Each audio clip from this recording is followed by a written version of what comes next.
Hi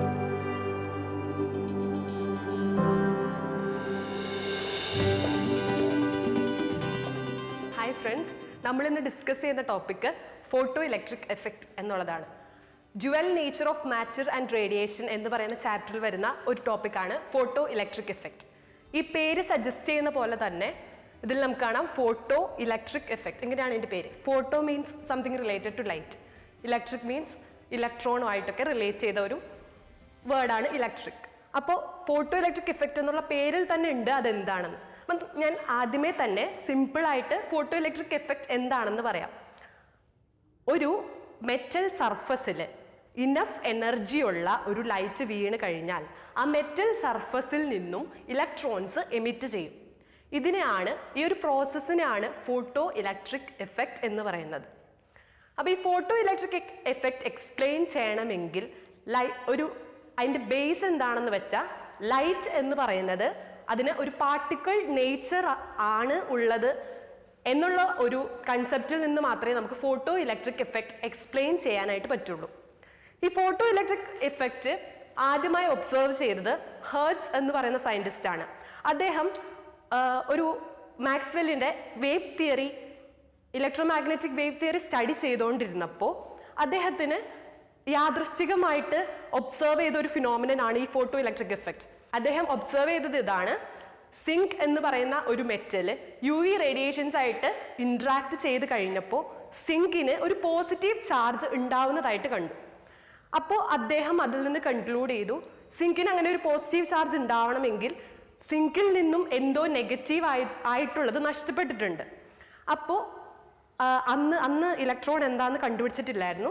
അപ്പോൾ negative ആയിട്ടുള്ളത് എന്തോ നഷ്ടപ്പെട്ടു എന്ന് അദ്ദേഹം മനസ്സിലാക്കി. പിന്നീട് സയൻറ്റിസ്റ്റുകൾ തിരിച്ചറിഞ്ഞു ഇലക്ട്രോൺ ആണ് UV റേസ് ആയിട്ട് ഇൻട്രാക്ട് ചെയ്തപ്പോൾ സിങ്കിൽ നിന്ന് നഷ്ടപ്പെട്ടത്. അങ്ങനെയാണ് സിങ്കിന് പോസിറ്റീവ് ചാർജ് ലഭിച്ചത് എന്ന് മനസ്സിലാക്കി. അപ്പോൾ അതായിരുന്നു ഫസ്റ്റ് ഫോട്ടോ ഇലക്ട്രിക് എഫക്റ്റിൻ്റെ ഒബ്സർവേഷൻ. അതിനു മുൻപ് വരെ ലൈറ്റ് അണ്ടർഗോ ചെയ്തിരുന്ന കുറേ പ്രോസസ്സുകളുണ്ട്. നമുക്കറിയാം റിഫ്ലക്ഷൻ, റിഫ്രാക്ഷൻ, ഡിഫ്രാക്ഷൻ, ഇൻറ്റർഫറൻസ്, അങ്ങനെ ഒത്തിരി പ്രോസസ്സ് ഉണ്ട്. ഈ പ്രോസസ്സ് എല്ലാം എക്സ്പ്ലെയിൻ ചെയ്യാനായിട്ട് ഒരു തിയറി മതിയായിരുന്നു. ലൈറ്റ് വേവ് ആണ് എന്നുള്ള കൺസെപ്റ്റിൽ നിന്നുള്ളൊരു തിയറി മതിയായിരുന്നു.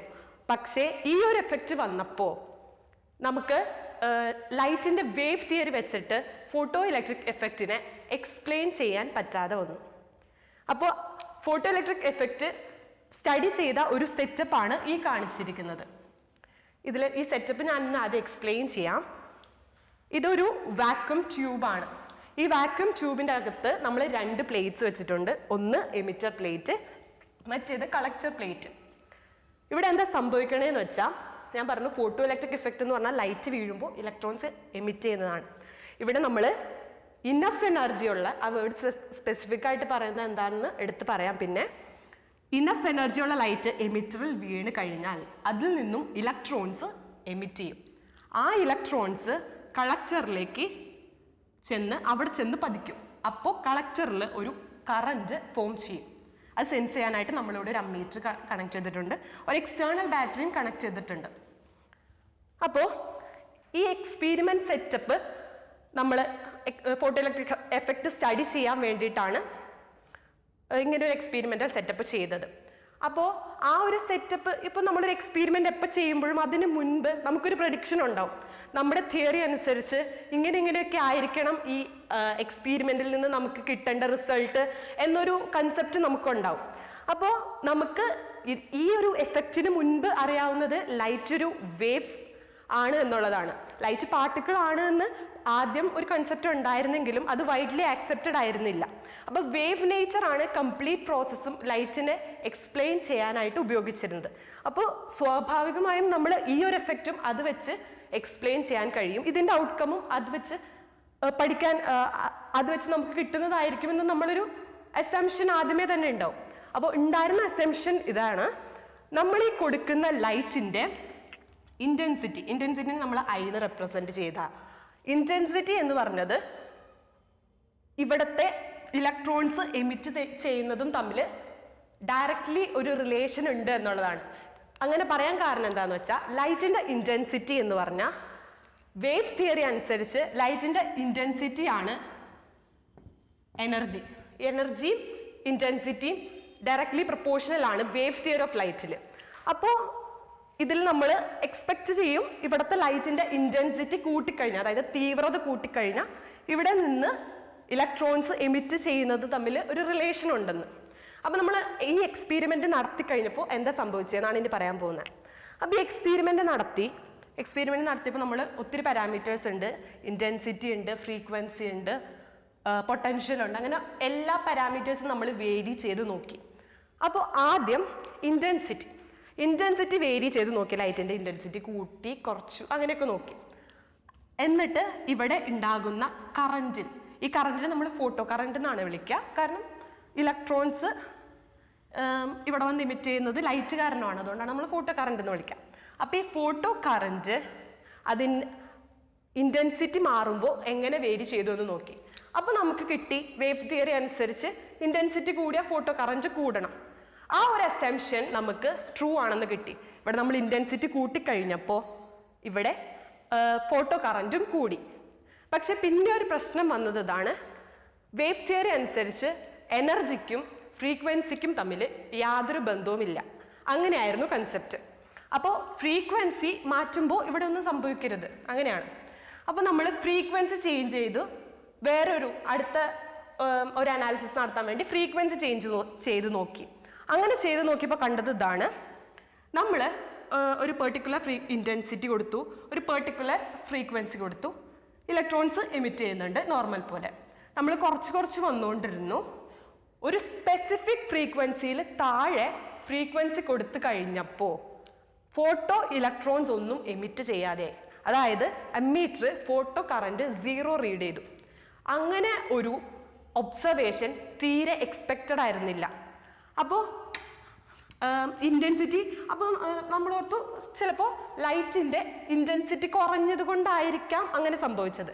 അപ്പോൾ നമ്മൾ ആ ഇലക്ട്രോണിന്റെ ഇവിടെ ഇൻസിഡന്റ് ആവുന്ന ലൈറ്റിന്റെ ഫ്രീക്വൻസി മെയിൻറ്റെയിൻ ചെയ്തു. ആ ഒരു ഫോട്ടോ കറന്റ് 0 ആവുമ്പോൾ ഉള്ള ഫ്രീക്വൻസി തന്നെ മെയിൻറ്റെയിൻ ചെയ്തു. എന്നിട്ട് ഇന്റൻസിറ്റി മാക്സിമം കൊടുത്തു നോക്കി. അങ്ങനെയാണെങ്കിൽ അവിടെ ഫോട്ടോ കറന്റ് ഉണ്ടാകുമോ എന്നറിയാൻ. അപ്പോഴും ഫോട്ടോ കറന്റ് 0 തന്നെ കാണിച്ചു. അപ്പോൾ ഇവിടെ ഒരു കോൺട്രഡിക്ഷൻ വന്നു. തിയറി അനുസരിച്ച്, വേവ് തിയറി അനുസരിച്ച് എനർജി എന്ന് പറഞ്ഞാൽ ഇന്റൻസിറ്റിനെ മാത്രമേ ഡിപ്പെൻഡ് ചെയ്യൂ എന്നുള്ള കൺസെപ്റ്റിന് ഒരു കോൺട്രഡിക്ഷൻ വന്നു. അങ്ങനെയാണ് വേവ് തിയറിക്ക് ഇതിനെ എക്സ്പ്ലെയിൻ ചെയ്യാൻ പറ്റാതെ ആയത് എന്ന് ശാസ്ത്രലോകം അംഗീകരിച്ചു.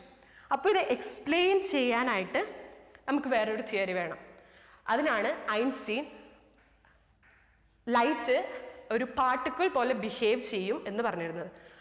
ഓൾറെഡി പണ്ടത് ന്യൂട്ടൺ പറഞ്ഞിരുന്നു, ലൈറ്റിനൊരു പാർട്ടിക്കിൾ ബിഹേവിയർ ഉണ്ട്, കോർപ്പസൽസ് ആയിട്ടാണ് ലൈറ്റ്, അതായത് ഒരു ചെറിയ ബോൾസ് പോലെ കൺസിസ്റ്റിംഗ് ആണ് ലൈറ്റ് എന്നായിരുന്നു കൺസെപ്റ്റ്.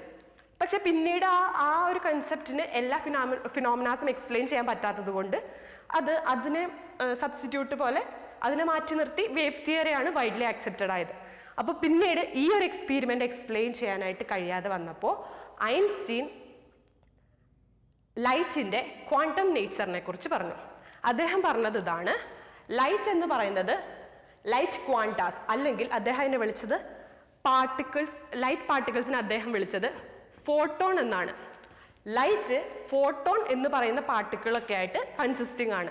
അതായത് ഫോട്ടോൺസ് വെച്ചിട്ടാണ് ലൈറ്റ് ഉണ്ടാക്കിയിരിക്കുന്നത്. ലൈറ്റിനെ നമ്മൾ ഡിവൈഡ് ചെയ്ത് കഴിഞ്ഞാൽ നമുക്ക് ഏറ്റവും ലൈറ്റസ്റ്റ് പാർട്ട് ഫോട്ടോൺ ആയിരിക്കും. അപ്പോൾ ഈ പാർട്ടിക്കിൾ നേച്ചറിൽ എന്താ ഉദ്ദേശിക്കണമെന്ന് വെച്ചാൽ, ഇപ്പോൾ നമ്മൾ ലൈറ്റ് ഒരു മെറ്റൽ സർഫസിൽ ഇൻസിഡൻറ്റ് ചെയ്യുമ്പോൾ ഫോട്ടോൺസ് ആണ് ഈ ഒരു മെറ്റലിൽ വന്ന് വീഴുന്നത്. അപ്പോൾ ഇത് എക്സ്പ്ലെയിൻ ചെയ്യുന്നതിന് മുൻപ് അദ്ദേഹം കുറച്ച്, എല്ലാ എക്സ്പ്ലനേഷന് മുൻപും നമ്മൾ അസംഷൻസ് ഉണ്ടാവും. അപ്പോൾ അദ്ദേഹത്തിൻ്റെ അസംഷൻസ് ഇതായിരുന്നു, ഫോട്ടോൺ എന്ന് പറയുന്ന പാർട്ടിക്കിൾസ് വെച്ചിട്ടാണ് ലൈറ്റ് ഉണ്ടാക്കിയിരിക്കുന്നത്. ഫോട്ടോൺ മാസ്ലെസ് ആണ്, അതായത് 0 മാസ് ഉള്ളതാണ്. പിന്നീട് പറഞ്ഞ ഒരു കാര്യം ഇതാണ്, ഫോട്ടോണിൻ്റെ എനർജി, ഓരോ ഫോട്ടോണിനും ഒരു സ്പെസിഫിക് എനർജി ഉണ്ടോ, ആ എനർജിനെ നമ്മൾ hν എന്നാണ് റെപ്രസെൻ്റ് ചെയ്യുക. അപ്പോൾ ഈ h എന്ന് പറഞ്ഞാൽ പ്ലാങ്ക്സ് കോൺസ്റ്റൻ്റ് ആണ്, അതൊരു കോൺസ്റ്റൻ്റ് വാല്യൂ ആണ്. ആ കോൺസ്റ്റൻ്റ് വാല്യൂവിന് നമ്മൾ വാല്യൂ ഇതാണ് 6.626 × 10⁻⁻34 ജൂൾ സെക്കൻഡ്. ഇത് ജൂൾ സെക്കൻഡ്, ഇതിന് ഇലക്ട്രോൺ വോൾട്ടിൽ നമുക്ക് റെപ്രസെൻറ്റ് ചെയ്യാം.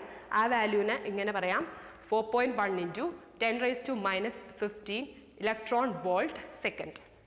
ഇത് രണ്ടും എനർജിയുടെ ഡിഫറെൻറ്റ് യൂണിറ്റ്സ് ആണെന്നേ ഉള്ളൂ. അപ്പോൾ രണ്ട് വാല്യൂസും ഡിഫറെൻ്റ് ആവും. ഇനി ഈ ന്യൂ എന്ന് പറഞ്ഞ നൊട്ടേഷൻ ഫ്രീക്വൻസീനാണ് റെപ്രസെൻറ്റ് ചെയ്യുന്നത്. അപ്പോൾ ഫോട്ടോൺസിൻ്റെ ഓരോ ഫോട്ടോണിനും ഒരു പെർട്ടിക്കുലർ എനർജി ഉണ്ടാവും. ആ എനർജിയാണ് എച്ച് ന്യൂ. ഈ ന്യൂ എന്ന് പറയുന്നത് ആ ലൈറ്റിൻ്റെ ഫ്രീക്വൻസി എത്രയോ അതാണ് ആ ന്യൂ എന്ന് പറയുന്നത്. പിന്നീട് അദ്ദേഹം പറഞ്ഞത് ഇതാണ്, ഫോട്ടോ ഇലക്ട്രിക് എഫക്റ്റിൽ ഒരു ഇലക്ട്രോണിന്, മെറ്റൽ സർഫസിലുള്ള ഒരു ഇലക്ട്രോണിന് അറ്റ് എ ടൈം ഒരു ഫോട്ടോണെ അബ്സോർബ് ചെയ്യാനായിട്ട് പറ്റുള്ളൂ. ആ അബ്സോർപ്ഷൻ ഇൻസ്റ്റൻറ്റേനിയസ് ആയിരിക്കും. അതായത് ഫോട്ടോൺ വന്ന് വീണ് കഴിഞ്ഞാൽ ഇലക്ട്രോണിന് ആ ഫോട്ടോൺ അബ്സോർബ് ചെയ്യാനായിട്ട് വേറെ ടൈം ഡിലേ ഒന്നും ഉണ്ടാവില്ല. ആ വീഴുന്ന ആ ഇൻസ്റ്റൻറ്റിൽ തന്നെ അത് അബ്സോർപ്ഷൻ നടക്കും. അങ്ങനെയാണ് അദ്ദേഹത്തിൻ്റെ മറ്റൊരു അസംപ്ഷൻ ആയിരുന്നത്. അപ്പോൾ ഫോട്ടോ ഇലക്ട്രിക് എഫക്റ്റ് കംപ്ലീറ്റ്ലി അദ്ദേഹം എക്സ്പ്ലെയിൻ ചെയ്തത് ഇങ്ങനെയാണ്. ഒരു ലൈറ്റ് വന്ന് വീഴുക എന്ന് വെച്ചാൽ photons of energy H new ഈ മെറ്റൽ സർഫസിൽ വന്ന് വീഴുന്നു. മെറ്റൽ സർഫസിലുള്ള ഓരോ ഇലക്ട്രോണും എച്ച് ന്യൂ അബ്സോർബ് ചെയ്യും. ഒരു ഇലക്ട്രോൺ ഒരു ഫോട്ടോൺ വെച്ച് അബ്സോർബ് ചെയ്യും. പിന്നീട് അത് ഇജക്റ്റ് ചെയ്യണം. അത് ഇജക്റ്റ് ചെയ്യുമ്പോൾ ശ്രദ്ധിക്കേണ്ട ഒരു കാര്യമുണ്ട്. ഒരു മെറ്റൽ സർഫസിൽ നിന്ന് വെറുതെ ഒരു ഇലക്ട്രോണിന് ഒരിക്കലും ഇജക്റ്റ് ചെയ്യാൻ പറ്റില്ല. ആ മെറ്റല് ആ ഇലക്ട്രോണിനെ ഫ്രീ ആണെങ്കിൽ കൂടെ അവിടെ ഒരു ഫോഴ്സ് കൊടുക്കുന്നുണ്ട്.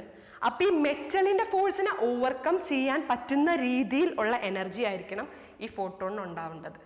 അതായത് മെറ്റലിന് ഒരു സ്പെസിഫിക് വർക്ക് ഫംഗ്ഷൻ എന്ന് പറയുന്ന വാല്യൂ ഉണ്ട്. വർക്ക് ഫംഗ്ഷനെ നമ്മൾ ഫൈ എന്ന് റെപ്രസെൻറ്റ് ചെയ്യും.